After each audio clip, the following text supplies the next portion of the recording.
Welcome to our program on Amplifying Asia Game Changer West Honorees. Every year, we honor Asians and Asian Americans who are making an extraordinary impact globally and also locally in our community. Our annual gala is in April, but we never have a chance to really talk to our honorees. So we gathered everybody here today so we can learn from them and chat with them. Tonight, we'll have 45 minutes of a moderated discussion with our honoree speakers. Then we'll have time for audience Q&A. So if you have a question, raise your hand, a microphone will be brought to you. And afterwards, we're gonna have a reception outside so you can continue meeting our game changers and also all of you. I'm Margaret Conley, the Executive Director of our Northern California and Seattle Centers. I'm here with our fantastic team, Nina Udogawa, who helped curate this program. Jason Fong is out at registration, and Evan Chan is in the back. And we also have interns and volunteers. Thank you all. We can't do this without you, as you know. This event is on the record. We're recording. We have photography and videographers in the room. All of our speaker bios are on our website. And Kiki is going to introduce all of our honorees, but we have one from the year 2021, 2022, and 2023, and they're all incredibly talented, and they've stayed with us at Asia Society, hosting events at their facilities and doing behind-the-scenes events too, and we appreciate them for that. Kiki will introduce them shortly, but now let me say a few words about Kiki, our moderator. She's Kiki Kapany, the daughter of one of our inaugural Game Changer West honorees, Dr. Narinder Singh Kapany, known as the father of fiber optics. He was the first Indian entrepreneur to take a company public in Silicon Valley. We honored him in 2019, and Kiki accepted his award on his behalf. Kiki herself is a CEO and Emmy-nominated producer and director of television and film at Kikim Media. She's committed to fairness and accuracy in all of her work, and we are so honored to have her moderating today. Please welcome Kiki and all of our speakers. Thank you, Margaret. Did I get this on here? There we go. Thank you so much, Margaret, and the Asia Society, Nina, Evan, and Jason. Really appreciate it. Welcome, everybody. We're going to have some fun. We have some incredible people here. Tammy Ma is the lead of the Inertial Fusion Energy Initiative at Lawrence Livermore National Lab. For the first time in human history, she achieved a sustained fusion reaction on... Our team. Huh? Our team. Not Your team. Yeah, Okay. Your team. That's true. Okay. Sustained a fusion reaction on Earth, kind of similar to the one occurring in the sun. They played a crucial role designing a tiny capsule that, when hit by 192 laser beams, implodes and generates immense pressure to fuse hydrogen into helium. Welcome.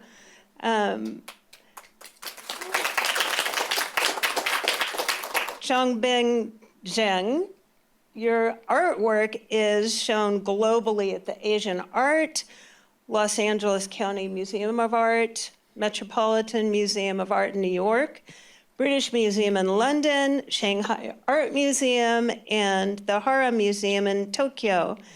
Institutions reflect your global recognition and contributions to contemporary art, blending traditional Chinese ink techniques with Western modern abstract expressions. Your work embodies the concept that the world is in a constant state of change. Really nice to meet you. Welcome. Yes, we all are. Russell Jeung, you are one of the founders of Stop AAPI Hate, catalyst for the groundswell of activism for the nationwide rise in hate crimes after the COVID-19 pandemic and the charged rhetoric from politicians. Your activism garnered nationwide accolades. You were highlighted by your selection to Times Magazine's list of the 100 most influential people. You're also a professor of Asian American Studies at San Francisco State University, and author of many books. Really exciting to see you. Thank you for rewriting the narrative of who belongs in the U.S. and challenging the norms that allow harassment and civil rights violations through innovative policies. We're thrilled to have you here.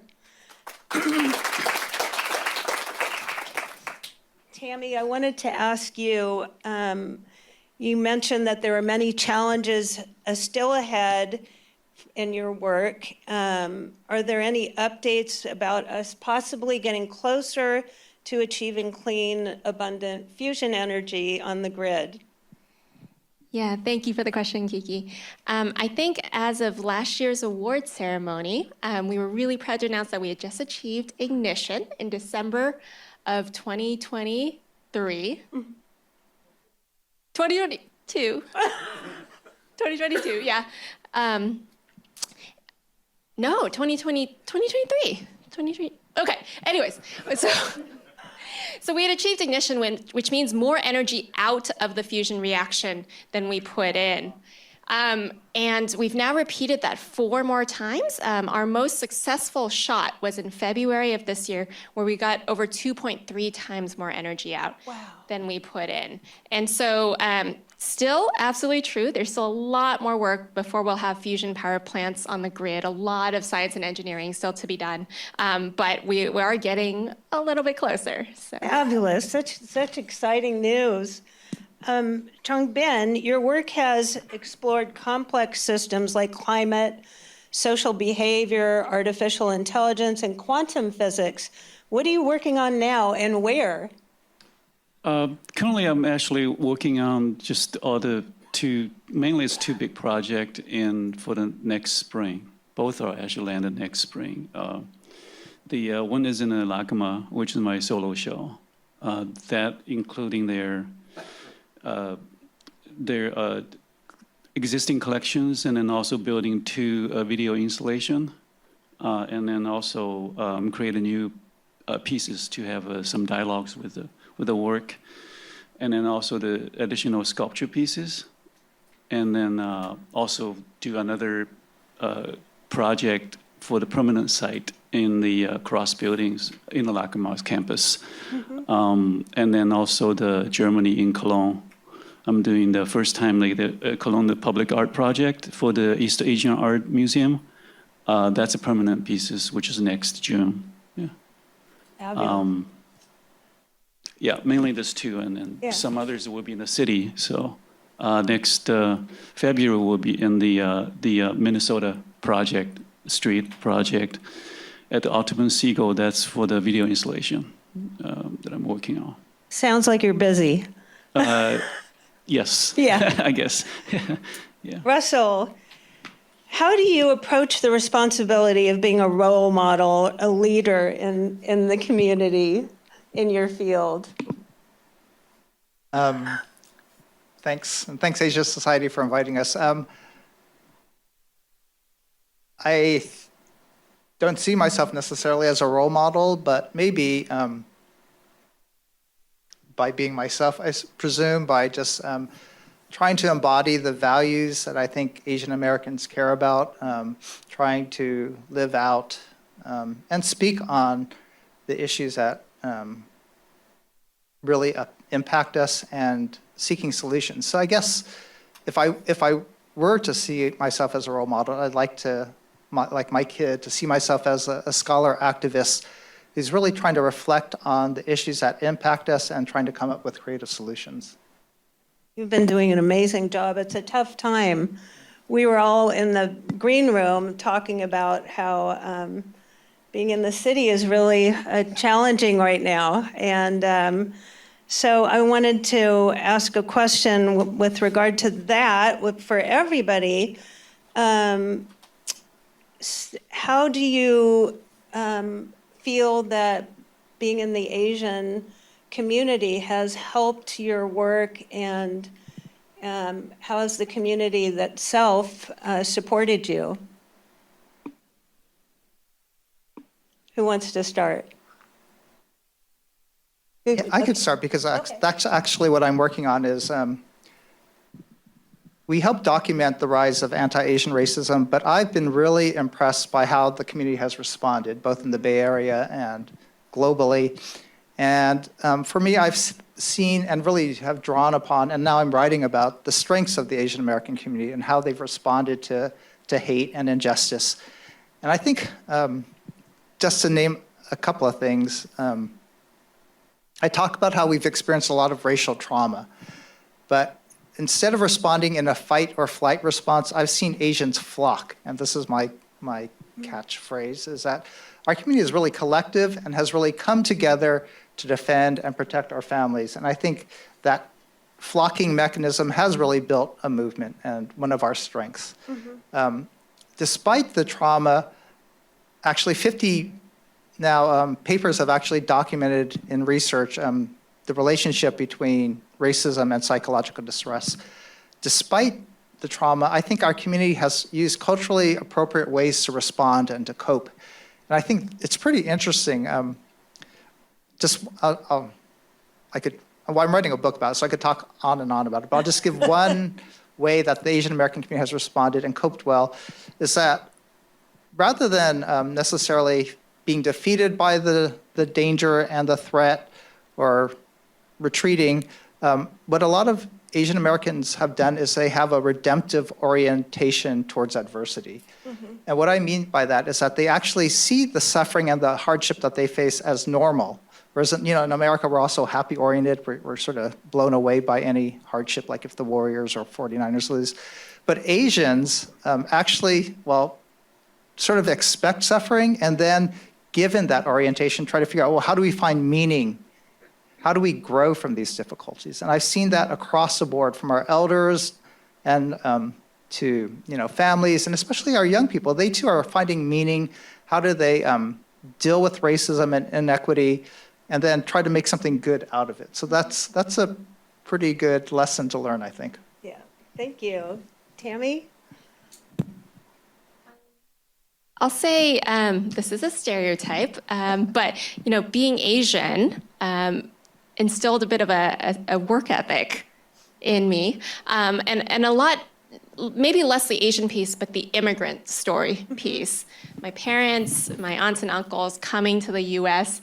and knowing that they came for our generation and those opportunities, and so to me, working hard is you should, right? To pay them back. Yes. And we're grateful. But beyond that, I would say, a few years ago, there were not as many Asians in my field, which is physics, and specifically plasma physics. But the past couple of years, it's been really exciting. There's far more Asians when I walk into a meeting room and in leadership positions, and taking political jobs in DC as well. And so it's been really exciting to see that and to interact. And they serve as role models for me too, and I know for the next generation, it's a great thing to see. I'm thrilled to hear that. Chongbin? Yeah, I think is I go through kind of in a ways try to clarify what's the issue that with my identities, because I'm an immigrant, and so the things, the work that I relate, what I do, the media what I related to doing that is always being categorized, especially in the institutions, and even our critics, and so we have a lot of exchange. So you can be labeled in many different ways, a Chinese artist, contemporary artist, traditional classic Chinese artist, Asian American artist. So all these, but this is sort of in the realities, and part of this is also you realize what you do from the upbringing. What I'm doing was very much is in this own practice in the traditional media, right? And so, and then once that is, as you developed, as you actually more involving into the pool of people in the societies, and then you start questioning like what actually my work will engage with the public, and what would be the best way, and what is the purpose of doing that work. And do I want to just work in a studio? I want it to be on the site, engaging and in changing people's views, and exchange all the experience. So these are something that is sort of we wanted to break it into categories, and it's happening. It's a lot of persistence that which is you wanted to expanding the idea what you actually originally studied, but then you expand it into the more language that can be also presented in a many different way, not only for the field that the people can actually understand or relate, but also for myself that thinking that how can push that media into the whole different ways. And Fantastic. Thank you. Each of you is doing something so fascinating to change our world and bring light to our community. I'm curious to know what drove you to this path. Was there a certain person or event that inspired you? Was it your mom, Tammy? Tammy's mom is out here in the audience, Kim. But yeah, can you talk a little bit about what inspired all of you? Yeah. Well, I'm a big nerd. I love science. So I'm just thrilled that this gets to be my career. But yeah, absolutely, my mom was a huge influence in my life. She's not a scientist. My dad's also actually not a scientist, but she imbued in us, a love for learning, education, brought us to all the science museums, and I think that really set a little seed. And so thank you, Mommy. Well, it's used to say actually interesting, and we thought it was a propaganda was in China, so the art come from the life, which is actually really true. Mm-hmm. Mao was saying art from the life, from the people, right? We thought it was, at the time we were kind of resisting to that, and because we've been kind of forced in the school goes to the different field to kind of do the drawing, but actually. What actually boils down, like people always ask me, like, "Oh, you doing art? Like, where are you doing your art?" And I said, "Pretty much you're doing art all the time, even like I'm sitting here, because your mind is always being ready for it, and you always heighten your sensibilities." So, I wasn't at the beginning was thinking to do the art because my father forced me. Because of cultural evolution, there's no real normal education system. All the kids was on the street, and I was also like fighting with my other kids and things.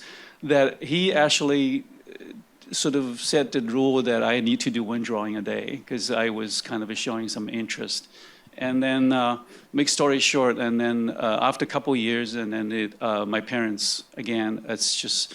Fostering that, like the same as your experience, and then find a teacher for me. And so the teacher was actually a professional artist who was teaching in the actual art school in the 50s, and then during the Cultural Revolution, they were sending to the factories.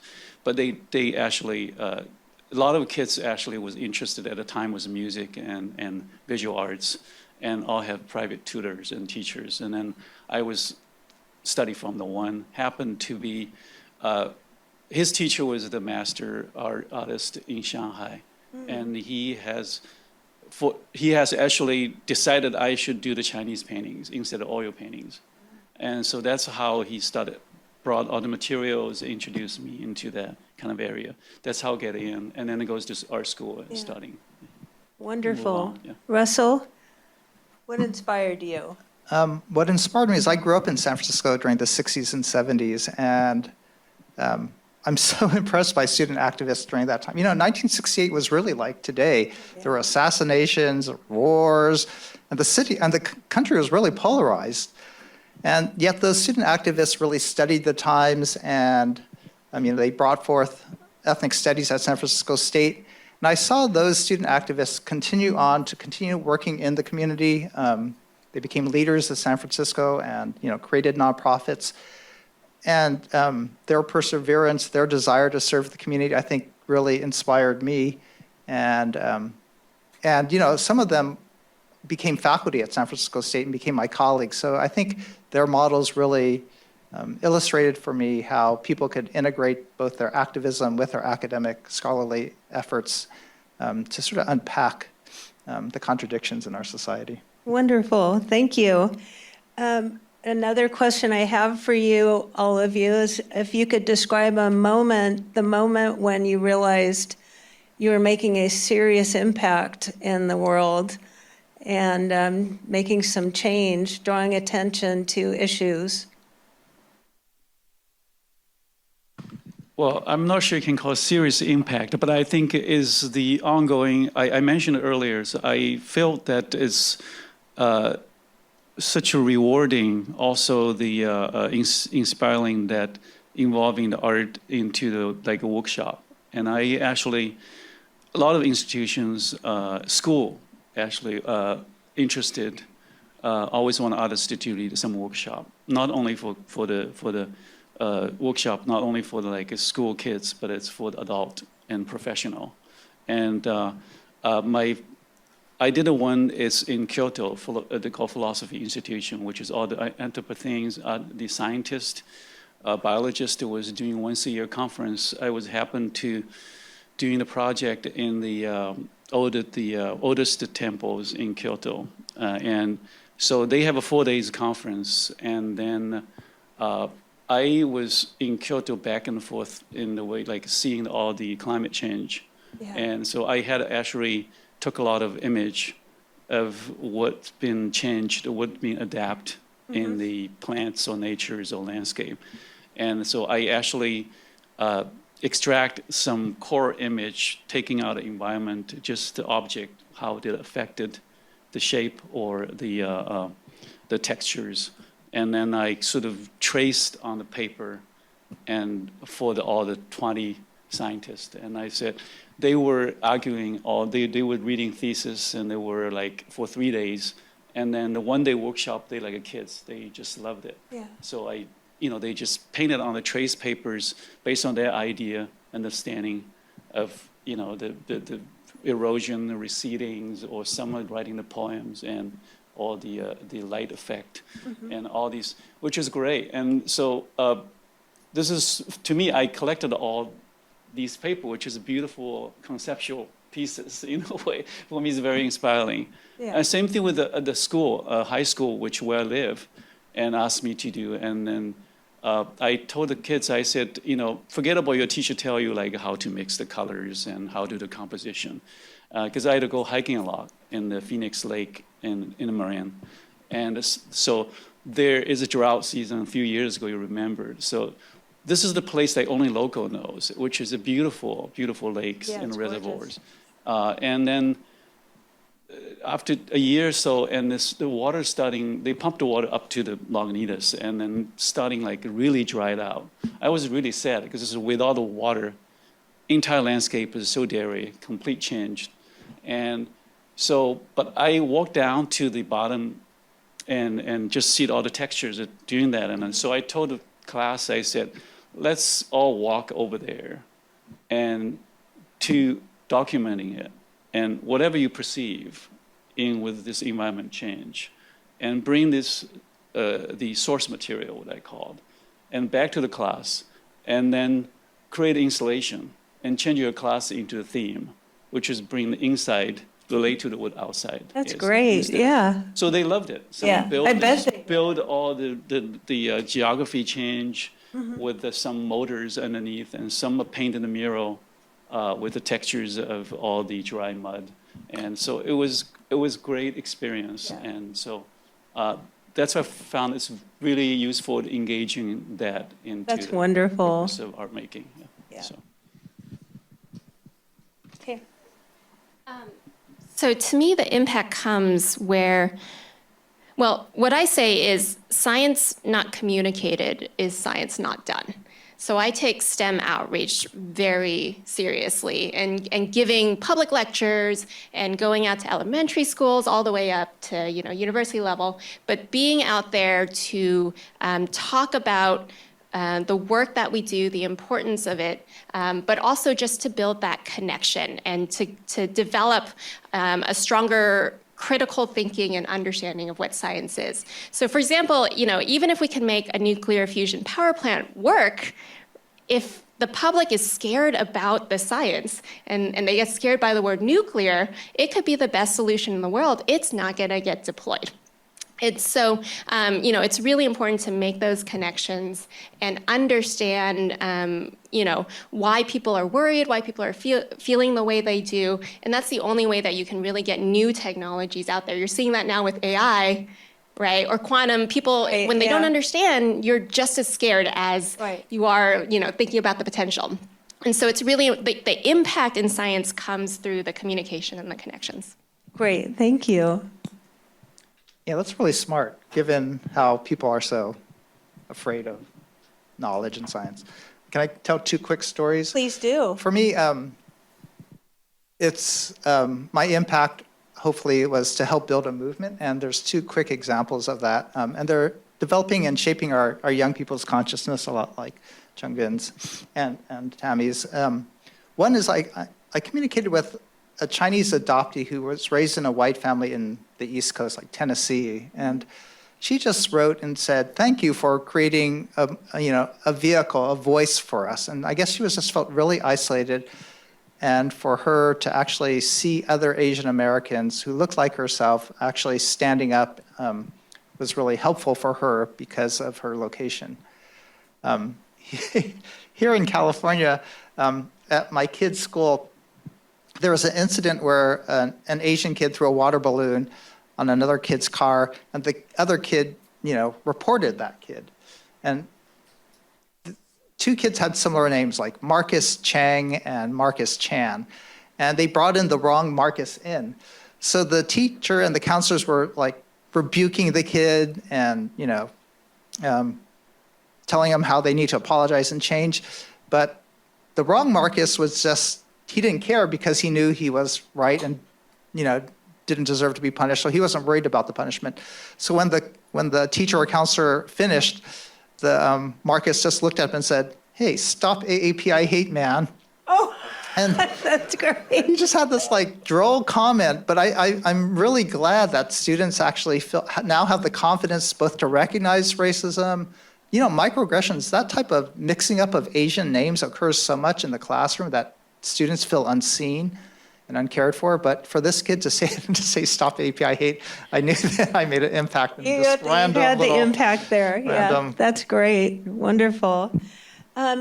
Can you all share a challenge you've had in what you've been doing and how you overcame that challenge?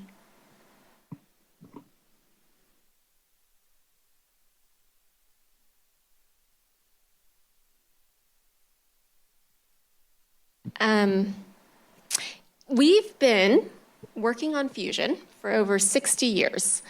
And the facility that I work on now is the National Ignition Facility. It's the largest laser in the world. Mm-hmm. It turned on in 2009, and it runs 24 hours a day, 7 days a week. We were doing experiments constantly, and not, some people would say failing. We were learning from all our experiments, but we weren't getting to ignition. Right. How do we overcome that? Just persistence, right? And teamwork. And it's you just keep trying new ideas. Hopefully with support. Funding still always important. Yeah. But yeah, and for science, it's always like that. I'm just very lucky to come in when I am now, to have the tools that we have to have this breakthrough. But it could have been another 20, 30 years, right, that we didn't have that. Right. But you still look for the other places where that science is useful, and you're bringing in new knowledge. There's all kinds of new technology spin-outs that can happen as new emerging technologies are being developed. Computation's getting better. There's new materials from advanced manufacturing, and bringing in those new ideas to help solve your problems. And we're going to have to continue to do that. It's going to be ups and downs over the next decades. So the work's not done yet. Collaboration plays a big role. Absolutely. Yeah. Well, I think I constantly need challenges in a way, because you can't get too comfortable. Every artist worked away very differently. some artists, you will see the entire life trace, which is the work very consistently developed. Let's say the landscape paintings, which just paints mountain trees or landscape. It may have some changes the palette or the certain the way how the image which is they were processed, but some artists just doesn't like to stay on one subject.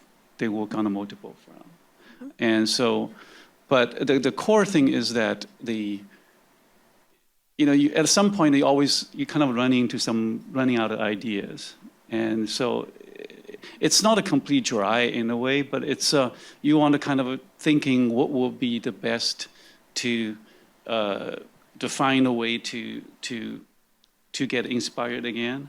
So some people go to hardware stores just looking at all of these little really? pieces and that as like all the different forms, right? And so I go hiking, you constantly kind of observe things changing, and you take snapshots and store it in your memories, or you put it in the system, put in your files, and then every once in a while you were open them up and like putting all together, and then you find a connection, but that connection might be also has nothing to do with the old image, with other experience could be actually put in there. So you constantly kind of doing things, doesn't have to make sense, Right. but that's what's interesting, because you don't want to have kind of insert categories or insert kind of I would think that there's a lot of competition out there in the art world. I mean, you're already at an amazing place, but at the beginning, was it difficult? Well, I think it was when students in the class, you feel competition, like, oh, what his work and my work, how teacher responded. But as an artist, individual, nobody really think about a competition from other people, because this is you wanted to know what you wanted to do, how you want to push your art. That's all matters. And so, another challenge I realized, which is really inspiring, because if you're doing a big project with an institution, it's a lot of technical. You have to work with a team, and they have to find the funding and what you can use for the helping on that. And you also wanted to challenge an institution, not just only they give it to you. You wanted to make a suggestion that is something they haven't really done. Right. So there's a lot of team kind of a work, which is entirely different than you just execute the paintings working on your own studio, which is complete kind of a different process. Yeah. So finding that kind of different level of nuances and then kind of make it all work as one synergies of whole thing would be the way kind of, Russell, what about you? Well, my challenge is how do you disrupt and eliminate racism, which has been embedded in our That's a big nation one. for centuries, and particularly the narratives that perpetuate and maintain that racism. We've seen, even when Trump was the attempted assassination, the first suspect was thought to be Chinese, and the New York Post ran a story on it. And people jumped to all these conclusions because they have these implicit biases, they have these stereotypes about, who are the enemy, who is likely to attack Trump, and what do we need to do given these immigrants. And so for me, changing the narrative, I can't do it obviously alone, but the community can. And I think what I'm trying to do now is to look back in cases in Asian American history where we created movements of change, and to learn from that, to learn from Asian society and what resources we have from those traditions. Just one quick example, in the 1930s, Chinese were seen as, again, the yellow peril, dirty, poor, but they were able to change their reputation in the United States during the war, and part of it was because they held these bowl of rice festivals. And I don't know if people knew about it, but they held 1,000 festivals across the nation to raise money for China. And, this was a poor community of men who are laundrymen, but they raised millions of dollars for China. And in doing so, they sort of changed, along with other factors, changed the perceptions of who Chinese were. So I think learning from the past provides me with models of how we continue to address, deeply rooted issues. You were working with the California API legislature legislative caucus, right? And where is that now? Where's the No Place for Hate agenda? We passed one bill. The legislator has funded their Stop the Hate for 2 years now. So hopefully, like, this type of funding will be institutionalized, that they aren't just one-time funding appropriations, but that we build the capacity of our community to resist racism and to do more prevention work. That's great. That's wonderful. So what advice would you give to somebody who wants to pursue a career like the one you've chosen? There aren't many jobs in higher ed these days, so I would make them think really seriously about pursuing a PhD. You got to really love it. But I would really encourage everybody to get engaged with their community, to become involved, and to realize that everybody's participation makes a difference. And I think sharing our stories and learning from each other are ways to grow. And so I think, I just think it's really fun as well. So hopefully through joy, we encourage people to get involved. I'll say, if you really love science, stick to it. It is hard, and you're going to go through a lot of ups and downs. If you go to grad school, you're going to bang your head against the wall and ask, what am I doing here? But it's just stick to it, right? And know that that is part of the struggle. Specifically, you're trying to, unlock new knowledge about the universe that nobody's known before. So of course it's going to be hard. Right. But the other thing I'll say is we need a whole array of different skill sets. We need people that are interested in policy that can help us advocate with legislators. We need good communicators to get the word out. We need technicians to help with in the lab or as we build up fusion power plants. So all different skill sets are needed, and what we appreciate is just a well-educated populace, right? That can continue to fund science, particularly in the U.S., so we can maintain our leadership and innovation. And it's not about, there's a lot of right now rhetoric about the threat of China, other countries coming up. It's not about us holding people back. It is about us moving faster, running faster. And so, that's what we gotta get behind and push on. Thank you so much. Well, we've run out of time here for the panel, but we're going to have a Q&A session.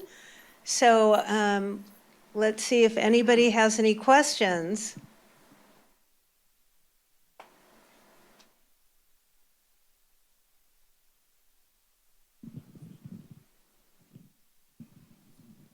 So I understand there is other groups working on fusion. So how's the competition going? And how much do you learn from each other and share? Oh yeah. So science is very collaborative, but we also we compete, and that's good, right? We learn a lot from trying to beat each other, right? So there is like the large International Thermonuclear Reactor project in the south of France, which has many different nations from around the world collaborating on it. It's a magnetic fusion project instead of the kind that I do, which is laser fusion. So there's not only different countries, but also different approaches to fusion. With laser fusion, I would say we're farther ahead scientifically, but with some of the other approaches, they might be more ahead with some of the engineering and building up, say, what kind of materials work with XYZ, what are the different subsystems, for blankets or walls. And so I think the honest answer is we are actually still quite far away. And so we don't know what the optimal answer is yet. And so when you hear somebody say, oh, our type of fusion is better, they're lying. We really don't know yet. Thank you. Any more questions? I might have a comment, but also a question, because I feel like art and science actually is one of many best equalizer. So we have a Jeremy Lin, right? We have an Insanity, all of a sudden that change, at least momentarily, for the stereotype that Asian community have, that be bestowed or whatever project, willingly or unwillingly, into this country. But for me, right now, at my age, struggled and then also tried. I really don't feel like I'm a Chinese, I'm Asian. I'm one of the global citizens in a very small village called Globe. And I do feel that you have to take all the opportunity, be somehow sensitive to all the injustice and maybe also prejudice and also racism. But at the most time, you have to focus on what you do the best and be the best of yourself.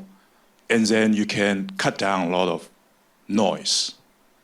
So I want to ask artists and scientists here, what is your best bang for the buck in terms of present the best of yourself and then to the small village called the world? Great question.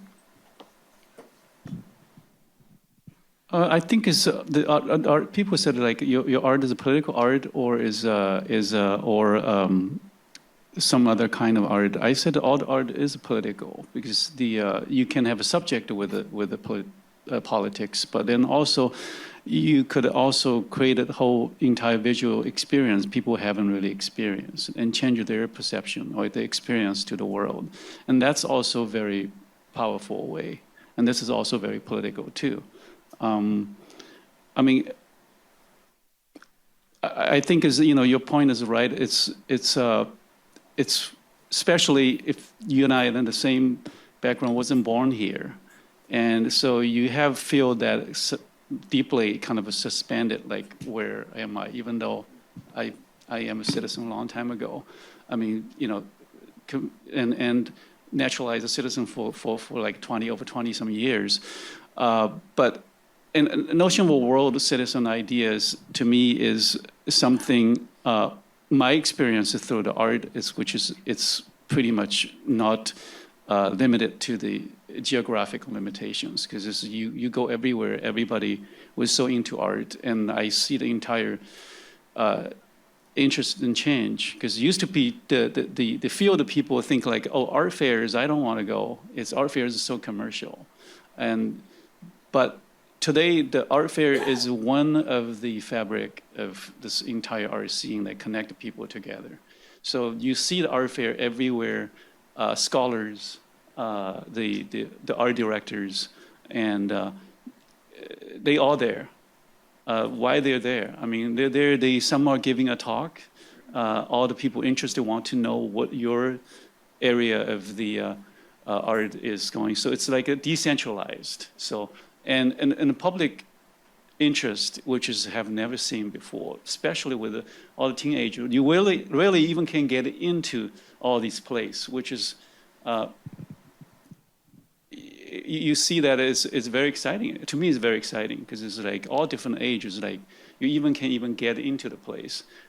To me, I don't really look at art much in the art fair because it's like you used to go to a museum, it's a curated show. There's a certain subject, a certain focus. So, but it's great experience to see all kinds of art. Yeah. Tammy? Go ahead. Sorry. No.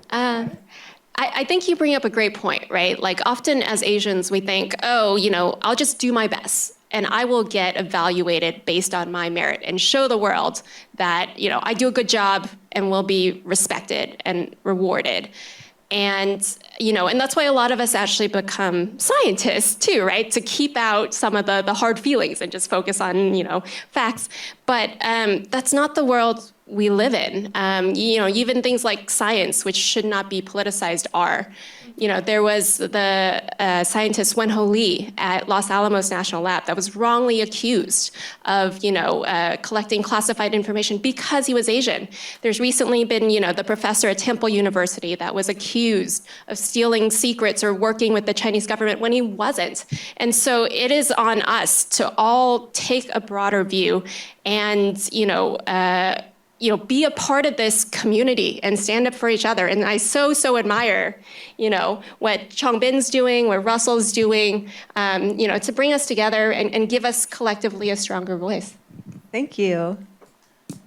I saw a question over here. Yep. Yes, I'm Clayton Jew, and something that has been on my mind recently and quite disturbing is that I've been told that within this decade, China will be the largest economy in the world. And then shortly after that, by 2050, India will be the largest economy in the world. And I see that as being, just the thought of that as a source of a lot of hate and fear and a lot of consternation. And I think we're living it today, and it's going to get even worse unless something's done about it. And I ask you what ideas you might have on a larger scale. We do it on an individual basis. You do it in your lab, people around, but also you do it in your classroom. And you do it in the form of expression in your art, and you hope that many people see it. I'm just wondering if there's a broader way to address that, because I think it's right around the corner, and maybe in the form of further outreach, social media. Thank you. Good question. Yeah, it's a great question. I think that competition drives a lot of fear and then leads to the politics that we see today. I think what is really helpful is to do what the other person said, was to see ourselves as global citizens, to recognize that we have global issues that we could all come around together, that we're not in competition necessarily when confronted with climate change, when confronted with pandemics. And so for me, developing that global citizenship and recognizing the common threats that we all as people and humanity deal with would bring us together. So for me, that's the existential question, and that's my big fear. I'm more afraid of the climate crisis than I am of India outcompeting the U.S. in terms of economy, especially if we think in terms of future generations. I just think we got to keep first things first. Thank you so much. Well, we've run out of time. I'm sorry. I know you have more questions, but you will have a chance to talk to everybody at the reception. Yes, thank you to all of our game changers. Everybody give a round of applause. Yes, thank you all for everything that you do and for being here today, sharing your precious time with us. A lot of really inspirational stories. Here at Asia Society, we do a few other events on U.S.-Asia relations as well as AAPI empowerment. Coming up, we have on July 30th, a Science and AI Tech Talent Migration Roundtable in Silicon Valley. On August 13th, a roundtable on China's domestic economy and global outlook. On August 15th, a roundtable on the view of U.S.-China relations from Beijing and Washington. On August 22nd, resilience in U.S.-Asia supply chain at the Intel Santa Clara campus. And then on September 12th, for those of you who might be going to Seattle, we have a big Seattle anniversary event highlighting the Pacific Northwest in U.S.-Asia relations. So we hope to see you again at our upcoming events, and we thank you all for being here today as well. On behalf of the Asia Society Northern California team, we thank you for joining us and hope that you enjoy our reception where we'll have wine, snacks, and other soft drinks. Thank you all so much for joining.